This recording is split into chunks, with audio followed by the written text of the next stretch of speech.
Romance की पहली रात बीएफ ने मेरी टांग उठाकर मोटा केला घुसा दिया। तो इस कहानी की लेखिका कोई लेडीज है।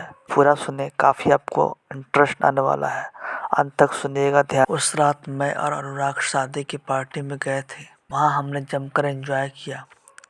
पार्टी में आए हुए मेहमानों के साथ मैं जमकर नाची। अनुराग की कामयाबी का जो नशा मुझ पर चढ़ा था, उसे उतारने का यह सही तरीका मुझे खूब भाया कि मैंने जमकर डांस किया। फिर हमने पार्टी का बढ़िया खाना डटकर खाया था। मैं बहुत थक चुकी थी क्योंकि पूरी रात अनुराग के साथ रोमांस कर रही थी। थक चुकी थी, अनुराग के साथ पैदल ही अपने घर की तरफ चली जा रही थी। मेरी टांग काफी दर्द कर रहे थे। मैं दोनों पैरों के बीच काफी दर्द था। काफी देर तक अनुराग मुझे लेता रहा।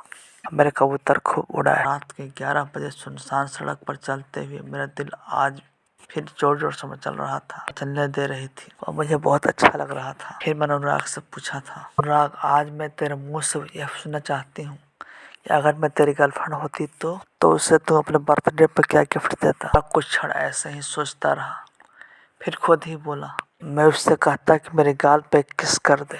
क्या कर देती तो मैं उससे कहता कि मेरे दूसरे गाल पे भी किस कर दे।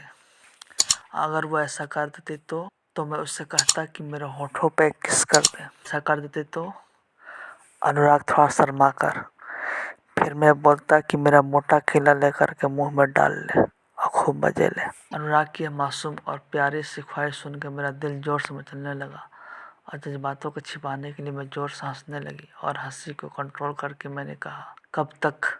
अनुराग कुछ विचार कर बोला, जब तक मैं चाहूँ, रात से सुबह तक या सुबह से रात तक। इससे तुझे क्या मिलेगा? अनुराग, जिंदगी की सबसे ज़्यादा खुशी। और तेरी गर्लफ्रेंड को क्या मिलेगा? अनुराग, मेरी खुशी उसकी अपनी खुशी होगी और अपनी खुशी के लिए ऐसा करेगी। अगर सच में ही मुझे प्यार करने वाली होगी तो मेरी खुशी ही उसकी अपनी खुशी होगी और जिससे वो मेरे साथ जीकर महसूस करेगी। अनुराग ने प्रेम की जो परिभाषा दी, मैं उससे सुनकर हैरान हो गया। मैंने उससे फिर तर्क करना चाहा और मैं बोली, लेकिन बिना किसी मकसद के, बिना किसी अंजाम की परवाह किए बिना कोई ऐसा प्यार कैसे कर सकता है अनुराग? अनुराग, प्यार का मकसद प्यार ही होता है मैडम, और प्यार का अंजाम भी प्यार ही होता है। प्यार के अलावा और कुछ नहीं होता। उसकी बात सोचकर मैं दिन में अपने सोचने लगी कि ऐसा प्यार तो सिर्फ किसी दर्शन शास्त्र में ही मिल सकता है, व्यवहारिक रूप से नहीं। लेकिन मैं इससे प्रेम का दर्शन झूठ मूठ मजाक सा बनते हुए बोली, मूर्ख कहीं का। यह सुनकर वह मुस्कुराया, उसका चेहरा शर्म से लाल ही हो गया। मैं फिर बोली, काश मैं तेरी गर्लफ्रेंड होती अनुराग। यह सुनकर वह कुछ नहीं बोला और चुपचाप नीचे की ओर देखकर सड़क पर चलता रहा।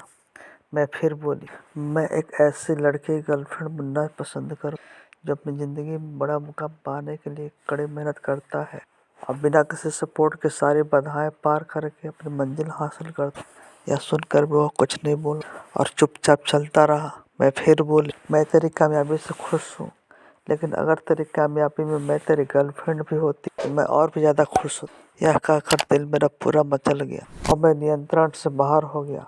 मुझे ऐसा लगा कि मेरा दिल मेरे सीने से उछलकर गले में आ गया। अनुराग समझ गया, आपका मतलब है यह दिल खुशियाँ मांगे मोर। अनुराग, जरा रुक। क्या हुआ मैडम?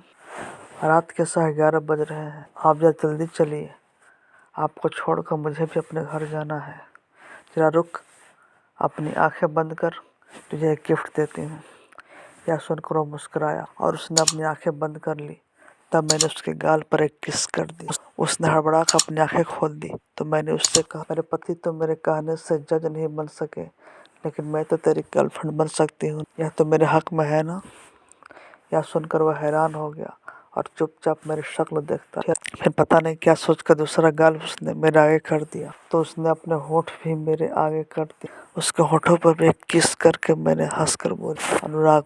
अनुराग बोला, मेरी ख्वाहिशें बढ़ती जाती है मैडम।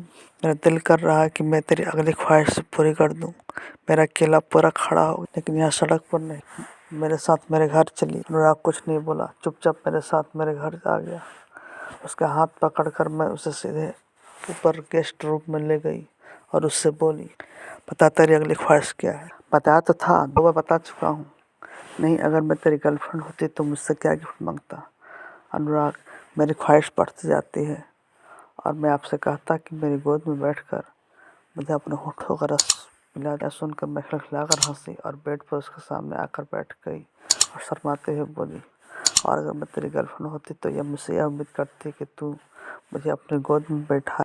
अनुराग मुझे देखकर हैरान हुआ जा रहा था, जबकि मैं इंतजार कर रहे थे कि शक्कर आए और मुझे अपनी गोद पर बैठा। मेरे दिल में थोड़ी शर्मोहाया मौजूद थी और थोड़ा डर भी। मैं ये क्या करने जा रही थी। अनुराग ने हिम्मत दिखाई और शक्कर मेरे पास आया। उसने मुझे गौर से देखा।